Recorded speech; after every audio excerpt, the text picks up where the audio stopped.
or sit down, that would be the end of it. I just was determined to make it to that finish line. Can you just move it to the 5th minute, please? It was quite special because they had a little ceremony beforehand. They had all the flags, and they said, you know, they announced it's the first women's marathon, and so I think consciously or sometimes and that was my main problem. My head dehydrated, and that's why they lost when I got into the stadium. From, you know, the heat was more intense in there, and also at that point, through dehydration, your body cramps up, and that was my main problem. My head and everything was still functioning. I knew where I had to go, and I kind of told myself, try to keep running, try to stay upright, and my muscles just didn't respond. And so then, you know, it just deteriorated over the last 400 meters. At that point, it was just, I'm in the Olympics, I want to finish this race because this is my one and only chance, because I was already 39 and I knew another 4 years there would be a very slim chance to qualify again. So that made it, if it would have been another race, you know, just another marathon, I would have probably stopped.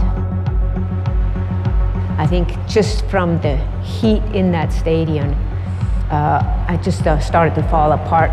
But I clearly remember the cheering and the noise. It was just incredible. It was so loud.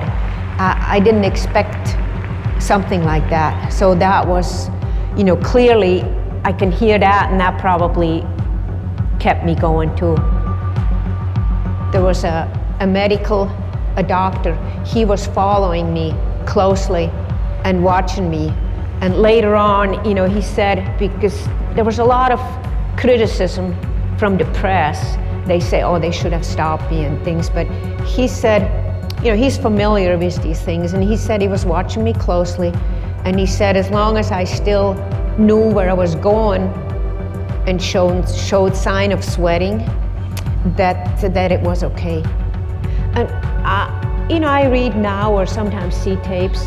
It's not the first time that it's not uncommon in a hot, long race that people. It's a long video of 10 minutes. I don't want you to go through all that. So this was '84 Los Angeles Olympics. That was the first live telecast of Olympics in India, and that's the first time I ever saw a marathon on television. And incidentally, this lady who came in, she was one of the last to finish. And the standing ovation she got, the entire stadium was just up and cheering her all through. And she just tells her experience of carrying through. So if you notice in the video, one place she's just kind of shooing off the doctors, because if the doctors helped her, she would have been disqualified. So she's just showing off. So this is something which just struck to my memory all along my childhood. And what was actually a question, what is a marathon? It was a quiz question for me, 26 miles, 385 yards. And I just overnight see somebody doing something of this kind. It just struck me, but I wasn't bold enough to try this out at that point of time, or, you know, say that I'll do a full marathon. So I always thought to myself, some point of day, let me do a half marathon. That's how it started. And so in 2002 and 3, that's when I started training for a marathon, and it was very difficult. So the first 10 months of my training was all about being solo. I couldn't find anybody. So anybody who did a 10 kilometers, you know, I was in awe of them. So I used to call them up, and then it was not good. I had very bad experience trying to get a running partner.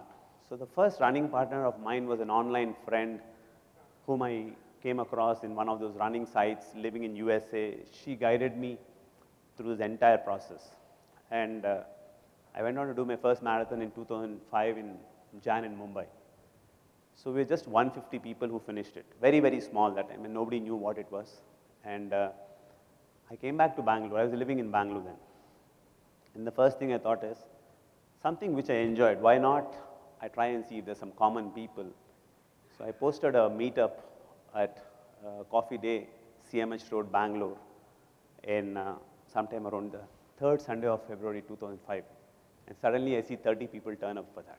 So that's how the first running group in India was formed. And we all started that. And work took me from 2005 in Bangalore to Delhi. Delhi, I started another group.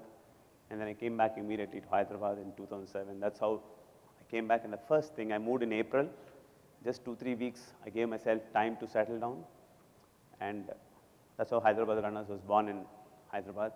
With the idea of creating people who are interested in running a marathon. Why not I create a group? That's how it started. We were just 5 of us who first ran in KBR Park, and from then it just built on to 3,600. Today it's a group is just going on. I'm just talking about this, the online membership of the Google group. We don't have paid memberships, nothing. So I'm just telling you it's an online membership, and on the Facebook page you have probably, if it's an indicator, it's 10,000 plus likes. So that's how it is to be quantified. So it's a very different organization from what you're thinking about when it's this thing. So what we wanted to do, as we moved in, I realized that this idea of selling a marathon or something to people is not good because people think crazy. So I remember the first few days when I stood in front of KBR Park trying to tell that we are a running group. So one guy comes and tells me, what is the membership fee? Another guy comes and asks me, why should I join you? So then I realized that, okay, this is too complex a thing. Let me not do anything of that kind. I just keep quiet. So it was only by word of mouth we were reaching out to people. And that's how we actually started. We used to organize our Sunday runs very regularly, and then slowly the organization, the word spread around amongst friends and family, companies. So when I went to run in a marathon or an event somewhere, I met a friend. He says, this friend of mine in Hyderabad is running it. So that's how the group actually built up in Hyderabad. And I realized that running is one simple, very, very simple activity. Probably is the most natural thing after walking for human beings. So I thought, let me not talk about marathons. Let's create active lifestyles. So very soon, in my entire quest into this, I realized that we are so caught up in our lives, we don't have time to take care of our health and all that. So if we can create these active lifestyles, then if you handhold people for 4 to 5 months, if I get them to do the first 5K or 10K, they're either on their own.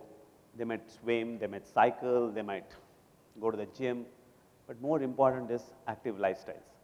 So that's how we started, to help people lead active lifestyle and make running the most preferred form of fitness activities in Twin Cities. What we did, made running as easy as walking, inclusive, aspirational, and simple pill for health, fitness, stress, lifestyle, a new source, and a new social culmination. So just small brief history about Hyderabad Runners. 2007, we had to kind of register ourselves as a society in 2010 when we decided to organize the marathon and collect money for our events. We are a not-for-profit society, probably first group in India to actually be institutionalized as a society for a running group. So our memorandum and articles of association form the basis for everybody else's. We got our 12A, others get their 12A. We are in the process of getting ATG. Hopefully others will get ATG. So we have set out the templates for a whole lot of things, what is happening. As we go ahead, we'll see. We reach out to every section of the society. We have young kids. Now most of our runners' kids, as young as 4 and 5, run with us. Our oldest member is 93 years. So this man runs 10 kilometers and he's running the half marathon this time. So though we started with the idea of active Hyderabad and all that, I realized that the word has gone around. So we have been doing a lot more in other places. And I just give you the numbers of how we grown, 56 in 2007 to 3,630 as I speak to you today. So what I realized in this entire journey, what we did was, it was, as I told you, it is both a design and default. A lot of it was default. So everything we kept doing in a group was on the suggestion of some friend, some member, some experience. That's how we kind of brought in best practices. So we built a like-minded community across all demographics. Men, women, housewives, CEOs, MLAs, IAS officers, IPS officers. We have some guys who work in a hardware shop. Then we have people from the Army, Air Force, everything. It can't get as inclusive as it. I'm proud to tell you that probably you must be the most, if you remove any apolitical, a-religious, or your a-caste or whatever the other things, probably you must be the biggest social group today with a common thing, meeting regularly and doing something. So we organize 180 training runs in a year. So we don't want to just do an event. We do a whole lot of things through the year. So weekly, fortnightly, monthly runs. So marathon training, diet, medical aid sessions. So as we evolved, so the first time somebody told what diet you have. So then we realized that, okay, let's help people on that. Similarly, somebody had an injury, how do you address this injury? So we have doctors in our group. Before the doctors joined, we had to actually create an ecosystem, trying to go talk to a sports doctor. So this is a very interesting analogy. Today, the first thing if we tell, it's not to kind of berate the medical profession, it's not the thing. So the old style thinking is, today if you go to a doctor and you tell you want to run or something, what do you want to do in life? Why do you want to do at this time? Your knees will wear out. Or everybody, these are all your first things you get it. So these are a whole lot of challenges because we've become a nation of stereotypes. You shouldn't do something. If you're 40 plus, yeah, why should I do this? I shouldn't be doing this now. So that's how we have actually evolved in the whole lot of things which are running. So the challenge is how to break this. So a platform for members to interact and share knowledge. So today a runner can talk to a runner very easily. Today, honestly, I go only to a sports doctor irrespective of what my health problem is. I have a gastric problem. I may not really go first, check out with a gastroenterologist. I'm worried about what he's going to tell. It might be a sports-induced stuff, and so I go to a sports doctor. So we're lucky now we have a lot of doctors in our group and who are more than helpful to us in whatever we do. And then facilitating members' participation. We go in groups to run all over. I'm sure sometimes organization you go together for conferences or something like that, or in family you go for a holiday. So we call it runcation. So we had groups. Every year we go to Auroville, to Mumbai. Once in a while we have gone overseas. We have gone as a group and run Istanbul, Athens, so many other places. So mixed holiday and everything. So it's much beyond than what your professional and your personal life is. So these are the broad three things of area of what we do: advocacy, training, events. So I had mentioned about all this. I don't want to get into it. Events, these are all some of our events. The marathon is the flagship event. So in our entire quest for doing something of this kind, we realized that we need to start young. So we did a pilot project with kids. So the video is there. Since this presentation is going to be circulated, you can look at the YouTube. You'll understand what we did with kids. Because I'm sure most of you here have kids, or your family has, your brother or sister, everybody has got kids. So it's important that they get active from a young age. So volunteering is one of the biggest essence of Hyderabad runners.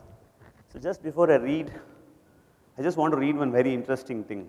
It's called the Volunteer's Lament. I'm a committed, this can apply to anything else, but I'm just talking about this from a Hyderabad runner's perspective. I'm a committed, sincere and an honest person. I deeply believe in what we are doing. So do all the other.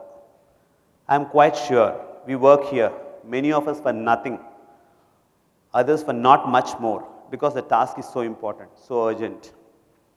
Why then is it so frustrating? Why do I come away feeling angry, bruised, ineffectual? Why do we seem to spend so much of our time talking or doing menial jobs like putting papers into envelopes or arguing about trivia, even bitching about each other and complaining about the way things are done or not done? So how can such good people create this kind of whatever work we are doing? So I'm just trying to tell you that because we don't have an organizational structure building, don't have a HR, human resources person, finance person, all that. So very, very heavily dependent on volunteering. And as we go ahead, you'll realize how much of volunteering we do. And so this is actually a wrong number. It's around 10,200 emails a year we moderate. This is all voluntary work. SAG support is support and gear. It's a thing used in recreational area. On Sunday when we do our run, there's somebody in a car waiting with water, energy drinks. Sometimes they're gracious enough to bring in cakes and whatnot. Coordinating, organizing lectures, seminar, training programs.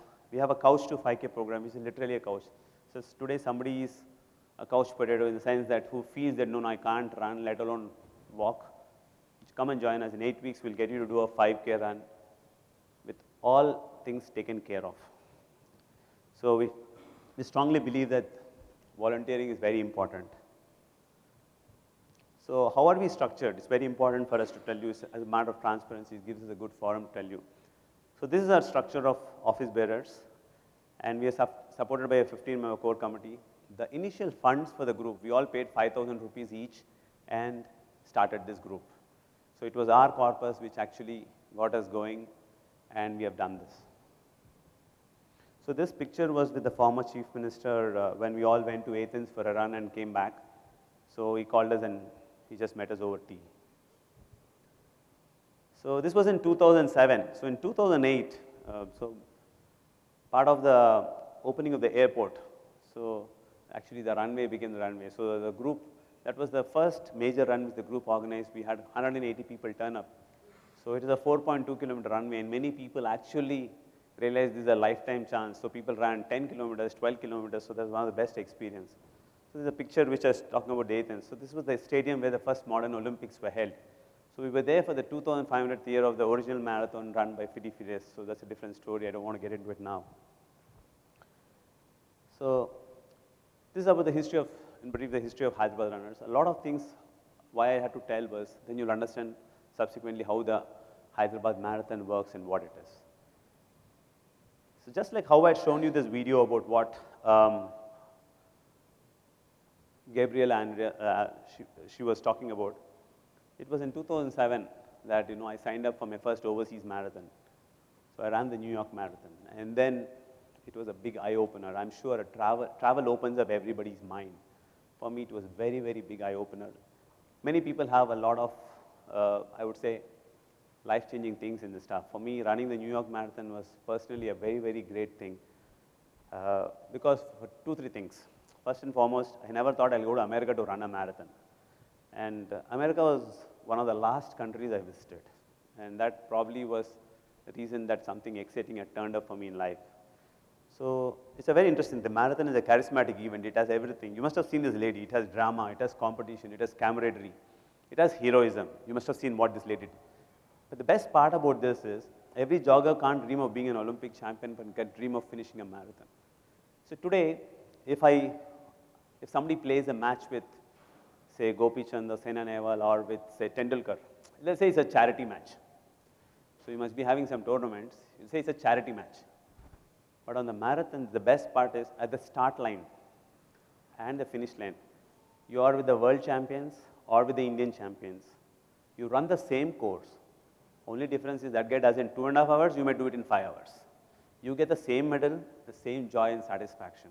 So this is perhaps the only sport where you and the world champion are at the same line. That's the feeling I got when I went to New York Marathon. It's just that he finished it, the first guy finished in 2 hours, 10 minutes, and it took 5 hours, 20 minutes. But everything was the same, the people cheering and all that. So I do have a small video. Can you just play this video, the second? Video number 2. It's about the New York City, just a nice inspirational video about what it means